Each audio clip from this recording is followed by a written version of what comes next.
Ito naman po yung kanyang turbo. Napakaliwanag amigo. Tingnan mo amigo, lipat natin ng posisyon. Napakalayo na yan amigo. Kitang-kita pa rin amigo yung mga puno na yan na sobrang layo. Mga nasa 100 meters na yan amigo, sobra. Kapag diving flashlight po ang pag-uusapan, ang isa sa highly recommended ko sa iyo amigo, ito pong brand na Workhos. Ito pong WK20S amigo. Ito lang naman po amigo yung kanyang flashlight na pointed light po amigo. Dahil po sa kanyang LED po amigo. Ayan po siya, nag-iisa lang po yung LED na yan. Yung ginamit pong LED dito amigo ay hindi po basta-basta. Dahil po kung ano po ang light niya sa una hanggang sa malobat po, hindi po yung nagbabago. Para patunayan ko sa iyo amigo, ito po yung light niya amigo. Yan po yung kanyang low light. Madilaw-dilaw po talaga mga amigo yung light ng WK20S.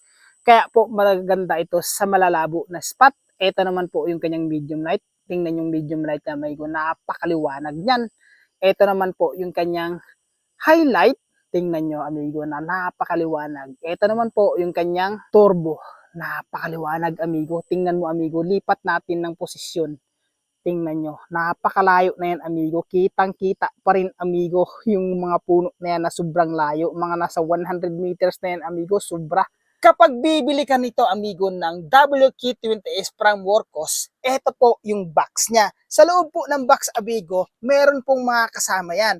Meron pong free na o-ring, lanyard amigo, Type-C na cable, syempre po hindi mawawala yung charger ng battery. Lalong-lalong hindi mawawala amigo yung manual. At syempre amigo, hindi po mawawala yung battery ng flashlight. Ang kanyang battery amigo ay 3,000 mAh po. Tapos po, ang size niya ay 18650 po. Ito lang naman amigo, yung maliit na diving flashlight na kayang-kayang makipagsabayan sa mga malalaking flashlight at mamahalin. Baka gusto mong bumili amigo, ilalagay ko po yung link dyan sa ating basket. Pointed flashlight na long range amigo. Napaka-quality po ito.